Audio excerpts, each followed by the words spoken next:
Hi, I'm Kate Bowler, and this is Everything Happens. Look, the world loves us when we are good, better, best. But this is a podcast for when you want to stop feeling guilty that you're not living your best life now. We're not always doing mountaintop yoga. I used to have my own delusion of living my best life now. I'm a Duke professor, wine and cheese enthusiast, wife and mom, Instagram gold. Then I was diagnosed with stage 4 cancer. That was 4 years ago, and I'm still here, and now I get it. Life is a chronic condition. The self-help and wellness industry will try to tell you that you can always fix your life. Eat this and you won't get sick. Lose this weight and you'll never be lonely. Believe with your whole heart and God will provide. Keep this attitude and the money is yours. But I'm here to look into your gorgeous eyes and say, hey, there are some things you can fix and some things you can't. And it's okay that life isn't always better. We can find beauty and meaning and truth, but there's no cure to being human. So let's be friends on that journey. Let's be human together.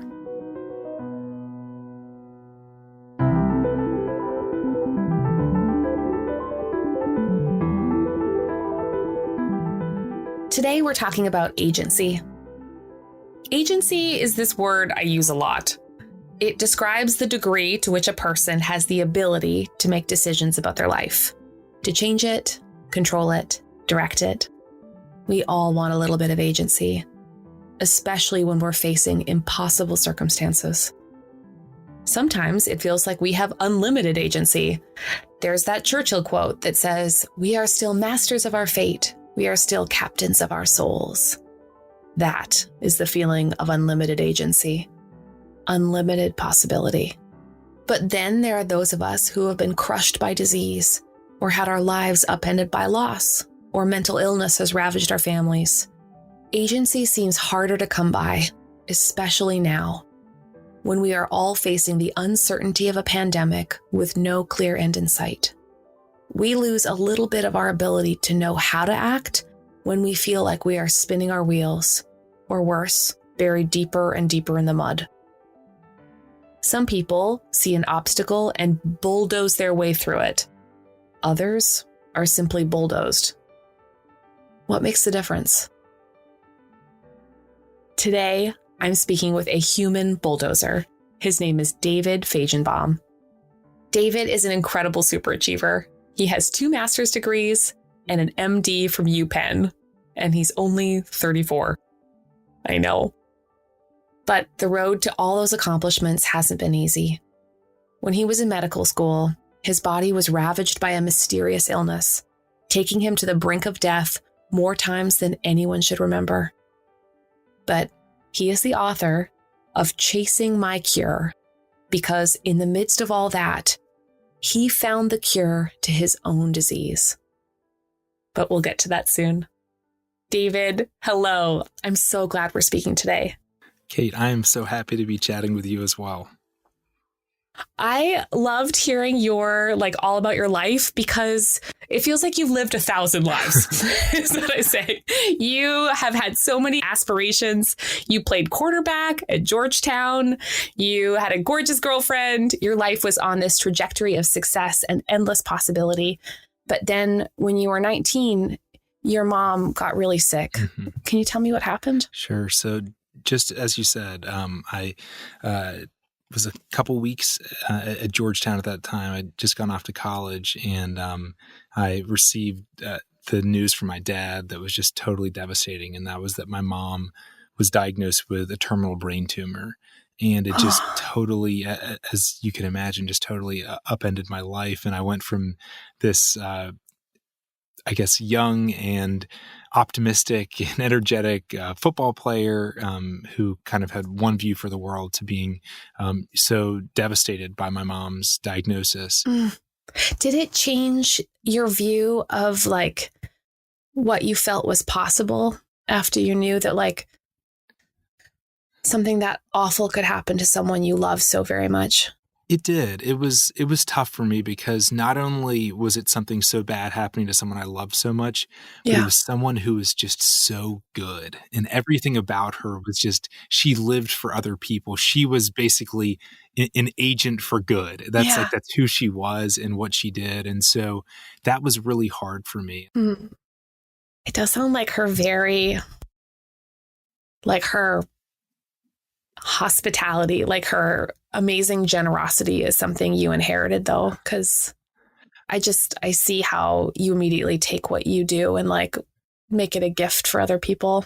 Well, thank you. She definitely taught me that we really have a responsibility to do what we can in the time that we have. And I think that Yeah. I don't know if it was inherited or if it was just that I got to watch the ultimate giver, day in and day out for 18 and a half years of my life. That it's Oh, definitely been instilled in me. She was an amazing person.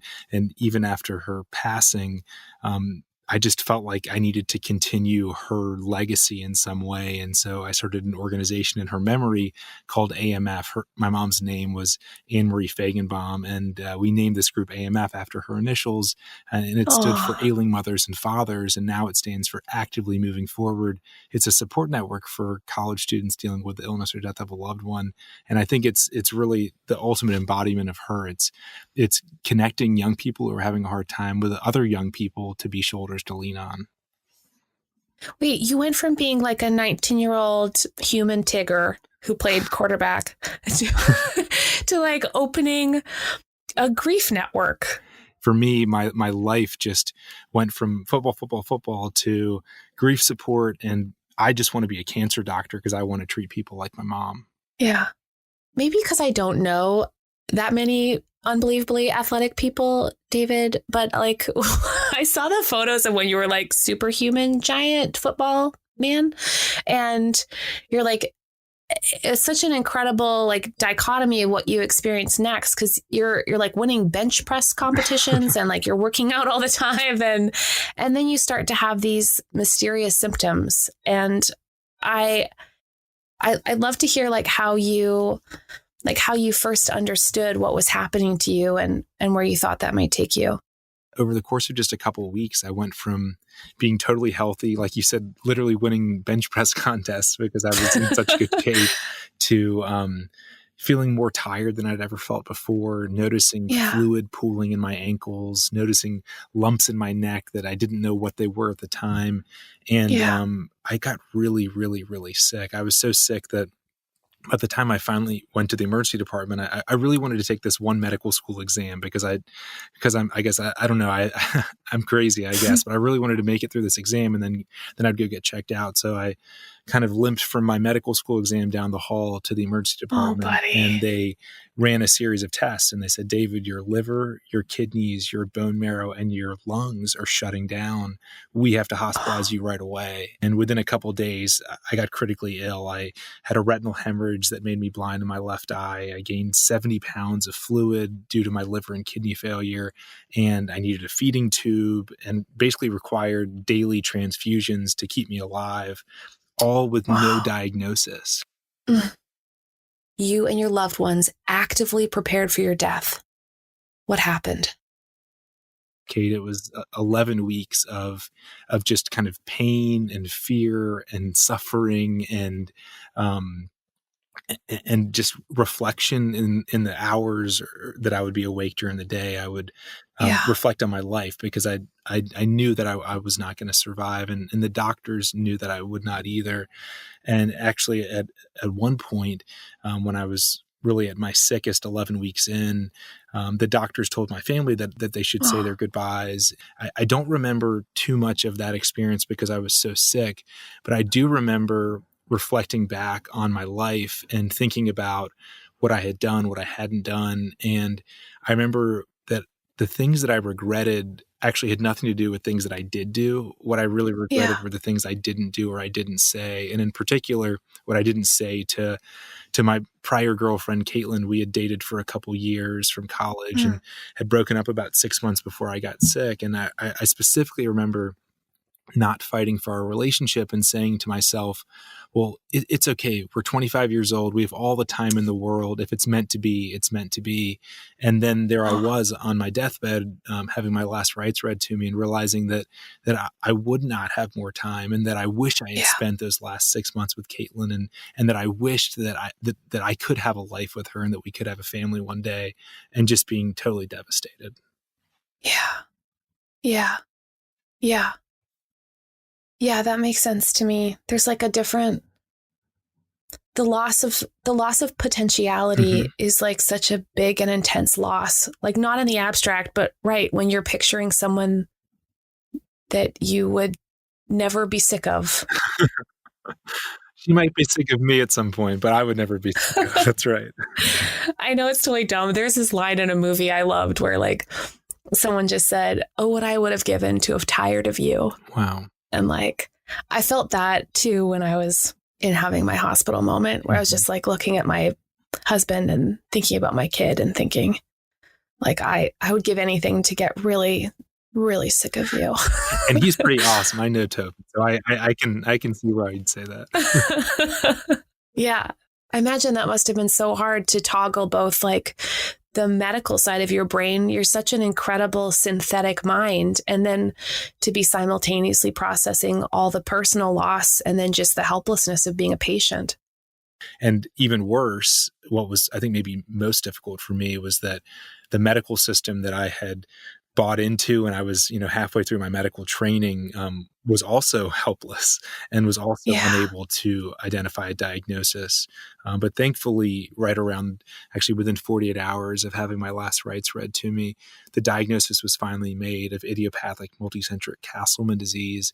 And because we know so little about the disease, the only treatment at the time was chemotherapy. And so I was given immediate chemotherapy with the hope that it would be kind of a last-ditch effort to save me. And thankfully, it did. And thankfully, about a month later, I was able to walk out of the hospital at Duke. Yeah. Even when things were absolutely awful, joy still crept in. What would you say to someone who's not sure that it's okay to laugh? My dad and I decided to take a walk around the hematology oncology floor at this hospital. And it was late that night on New Year's, and we passed by a gentleman who had been clearly drinking on New Year's Eve. He was like swaying in his chair in the family waiting area.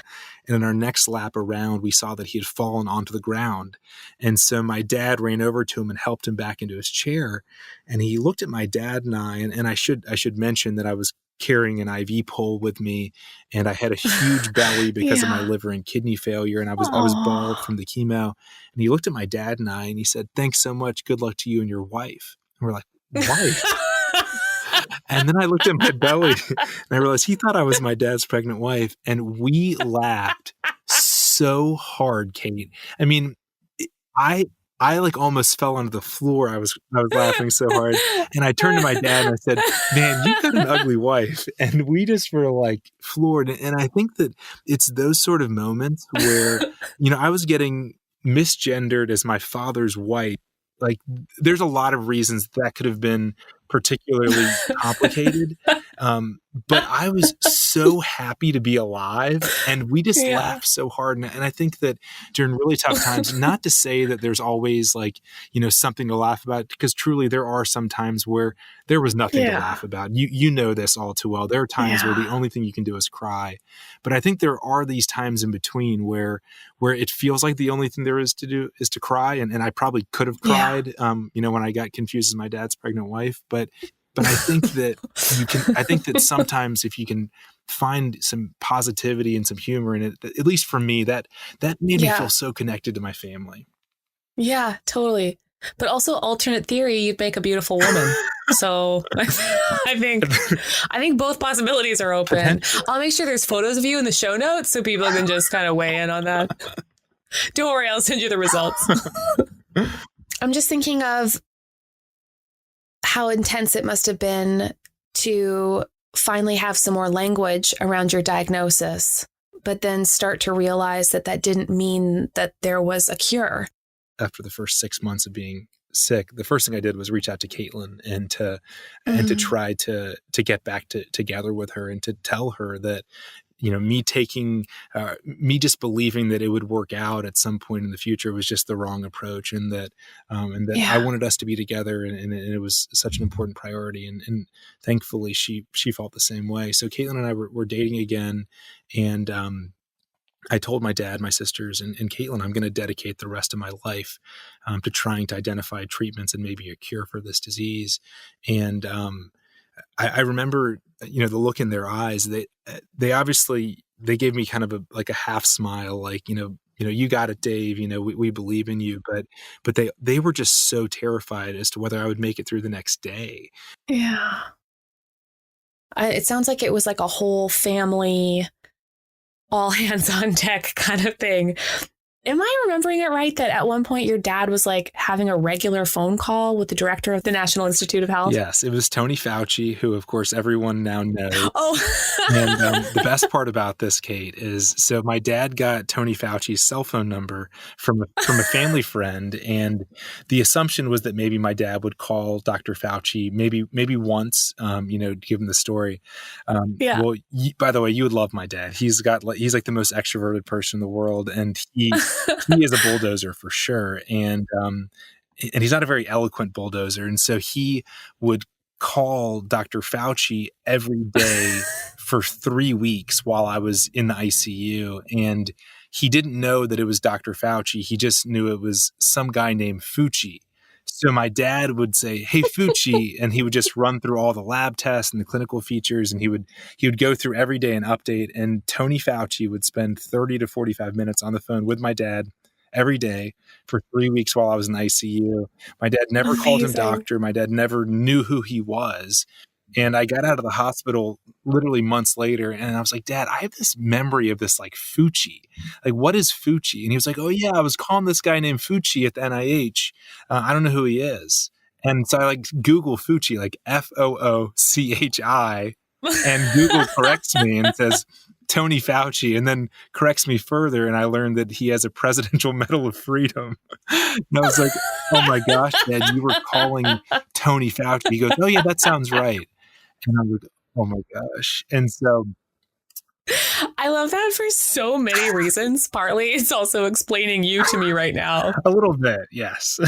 Well, I'm so glad you talked too about like those moments of intense uncertainty, because I know a lot of people who listen to this podcast have either experienced a lot of uncertainty themselves, or they are used to standing with those who do, where there's really is actually no ground to stand on. And if you don't mind, I'd like to read a passage about how you described experiencing that where no one is actually standing there with you, Yes. not even your doctors.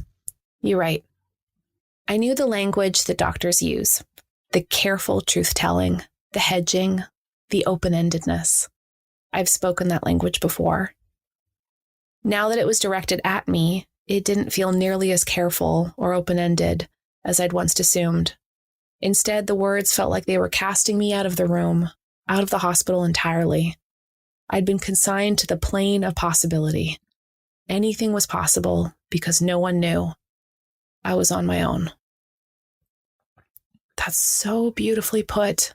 That is like world without landmarks anywhere. That sounds exactly right. And it was so terrifying. And I think that you know this all too well, Kate, that we just want answers from our doctors. We want we want to know with certainty, percentages. At that point in my journey, where I wrote that passage, it was where I was sitting in my hospital room, and I was actively dying for the fourth time, and I was so sick. And that's when, and I'd been on this experimental drug before this relapse, so clearly the drug wasn't working. And I was asking all of the right questions to my doctor. What else is there out there? What sort of leads are there? Who's working on things? They were all the questions that I should have asked earlier, but I was too afraid to ask because I didn't want to actually know the answer. I wanted to pretend that there must be other drugs. I wanted to pretend that there must be promising research, and I'd kind of put those things out of my mind. find. But then when that drug no longer worked, I needed to now find out what else was there. And my doctor just kept saying, no one knows. And it was no one knows to information about the disease, but it was also was that, no, there are no more drugs in development. And it was absolutely terrifying. Yeah.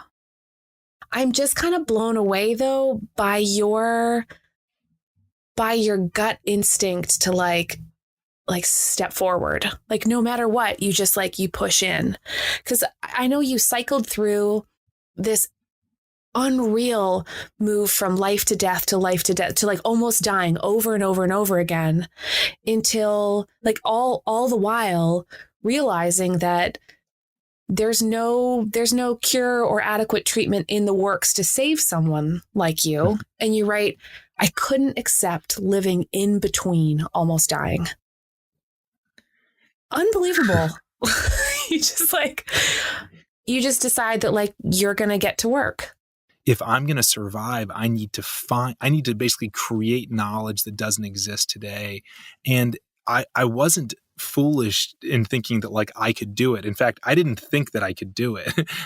I mean, I didn't want to. I wanted there to be a solution. It was kind of like, oh my gosh, I wish I didn't have to do this. And two, it was, I'm not going to do. In all likelihood, I am not going to find anything that's going to help me or help anyone else. But if I don't try, then I know what my outcome's going to be. My chances may be less than 1%, but you're telling me there's a chance is basically the way that I was looking at it. And so then I just dove in full speed.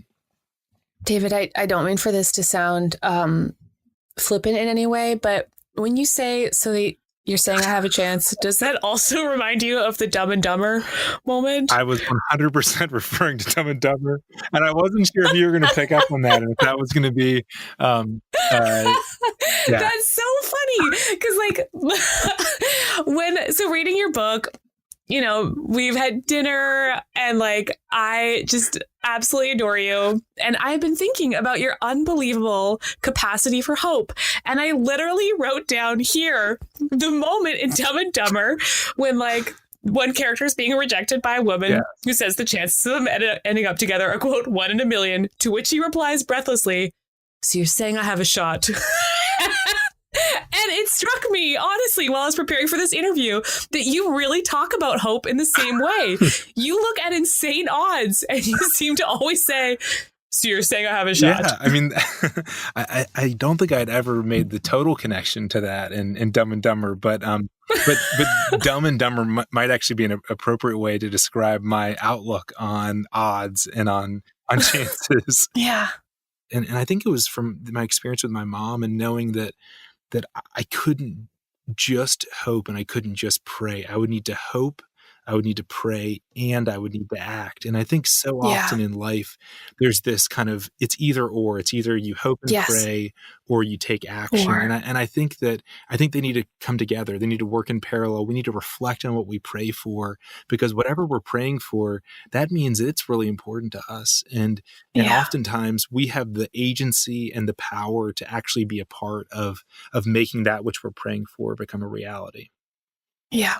Yeah. Yeah, I like that. I know that I flip-flop sometimes between feeling like hyper agency, so like an inflated sense of what I can do, and that's mostly just out of fear, or hyper passivity because I'm overwhelmed. I've had too many choices. I'm tired. Mm-hmm. It's hard to carve out that place in the middle you're describing where we can move forward faithfully, but we also know how to account for our circumstances. We don't just assume things have to work out just because, especially when the stakes are so high. I mean, you've just had this so many times in your life where all the best things are worth fighting for, and the decision either gets made for you or there's only a small chance. And I think it's especially knowing how much you lost with your mom that I'm so blown away that you decided that you'd be a person of hope. Mm-hmm. It's really spectacular. Oh, thank you. So you studied and wrote papers and developed collaborative research that ultimately led to you discovering the cure for your disease. What the hell, David? That wasn't a question. We'll just, what the hell?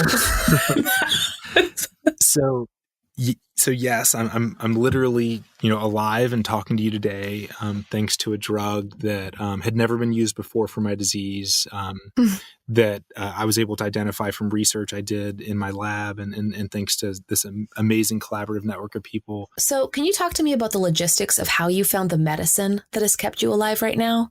Something you call drug repurposing? So there are 7,000 diseases that don't have any drugs, and there are 1,500 drugs that are approved for other conditions. And many of those 1,500 drugs may actually be able to work in the 7,000 diseases without any answers. And I'm a living example of one of those. So you basically take a drug that had an initial purpose, and then you repurpose it and use it in another disease. And that's an approach that I think is probably our greatest opportunity for many rare diseases. It's unlikely that a drug company is going to develop a new drug for every one of the 7,000 rare diseases. It's a lot more likely that some of those drugs that are already approved might actually also be able to help diseases without solutions. And so this is something we've been pushing for. Yeah. About 50% of patients now can benefit from the two drugs that I've been a part of identifying. And we've identified now a third drug that we're hopeful is going to help the other 50% of patients. But there's still work to be done. Yeah. At the very beginning of my journey, I was okay with no agency. And then I kept fighting out. I want more and more agency. I want more and more control. I want to be involved. And then the final decision that I had to make, do I take this drug or not? I wanted to punt it to someone else, Kate. I didn't want to have to be the one to make that decision, because there's something really nice about when your doctor walks in and she says, this is the drug we're going to give you, and then you're going to get better, and then we're going to do this scan, and then if something changes, we're going to give you this. And when she gives you that sort of a plan, you say, yes, this is what I'm looking for. Yeah, that's my plan. Exactly. But there's something so scary about saying, wait, I can't look at someone else's diplomas and feel confident that they're going to make the decision. Yeah. I'm making the decision today. And what if I got this wrong? What if my interpretation of this one experimental result was incorrect? Yes. And then it becomes so hard to make a decision like that. And sometimes it can be paralyzing. But Caitlin and the prospect of just making it to our wedding day, it wasn't some sort of grand plan, we're going to live forever together, but just that prospect was enough to give me the courage to make the decision. Yeah. That sounds right, David. The feeling at some point, we have agency, we have all the get up and go, but sometimes it's love that can pull us toward the future, or at least the possibility of imagining a future at all. I think it's also a place of real hope to give language to the fact that a lot of solutions to terrible and abiding pain are structural. Mm-hmm. You've been a champion of organization in which people had to put their minds and their institutions at work toward a common cause. And that's, I think, probably an especially hopeful thing for people to imagine right now as we're racing toward trying to solve all the variables around COVID-19, that so much of our own, the move toward the greater good are not just in our hope in heroic individuals, but in heroic systems. So you're applying things that you learned from your own research into Castleman's to further our global understanding of how to manage COVID-19. So what are you doing?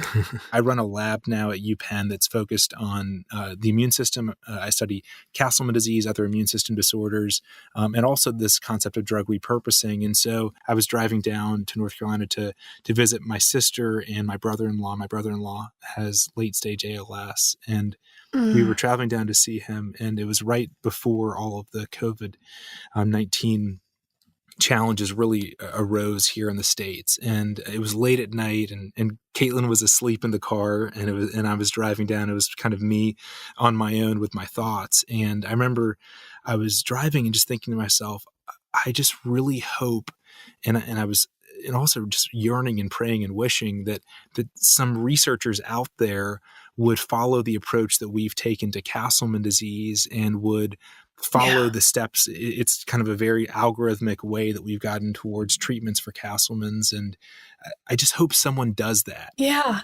And then I kind of snapped out of it. And I was like, wait a minute. Why am I hoping that someone somewhere will do it? We just need to do it. This is like, I'm here driving this car today because I stopped hoping that someone somewhere would figure out Castleman disease. And it's not easy. It's not, I never wanted to try to figure out Castleman disease. And I don't necessarily want to try to figure out COVID-19. I would love for someone else to do that. That would be very nice.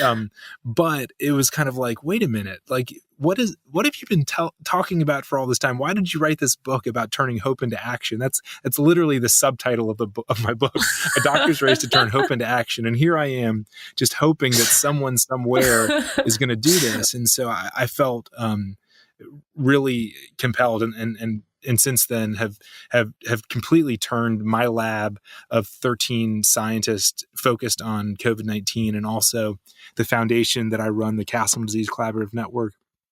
We've repurposed and moved basically 20 volunteers towards COVID-19. So a team of about 30 of us have been racing after COVID-19 since I returned back to Philadelphia after visiting with my brother-in-law and sister.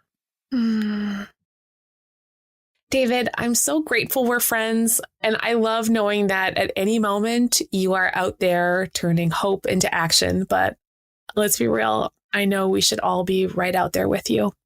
Thanks so much for being here. Thank you so much, Kate. And thank you for being a part of Turning Hope into Action through your podcast, through inspiring people all the time, through sharing other people's messages like this one. It really means the world to me. Aw, thanks, friend.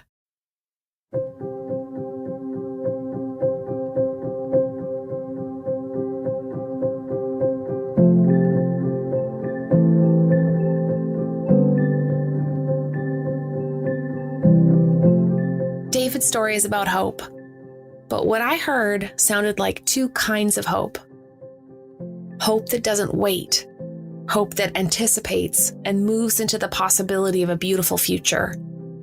Even when it may seem like a 1 in a million chance, it was hope with running shoes on. But he said something else I loved when he talked about his wife, Caitlin. He said just wanting to marry her made him hope. Seeing their wedding day months down the road gave him the courage to ask hard questions and to do something difficult and painful. In that moment, he was pulled into the future, pulled into hope by the sheer force of love. We are living in awful and uncertain times, and I know that hope feels like a strange word. But what David was calling us to was hilariously and wonderfully, not to just sit around waiting for the cure we need. We need to look into our own lives and ask, who is waiting on me to act? Who might be waiting on me to hope a little more? Maybe it's your kid in the other room doing math right now. Maybe it's your mom needing a Skype call. Your patients or your customers as you step out the front door to encounter a scary world. But thank God for you when, in acts big and small, you put your shoes on.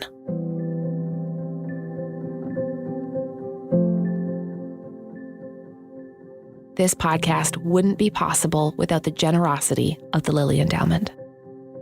Huge thank you to my team, Jessica Ritchie, Keith Weston, Harriet Putman, and JJ Dickinson. Okay, but for real, come be human with me. Find me on Instagram or Twitter at Katesy Bowler. This is Everything Happens with me, Kate Bowler.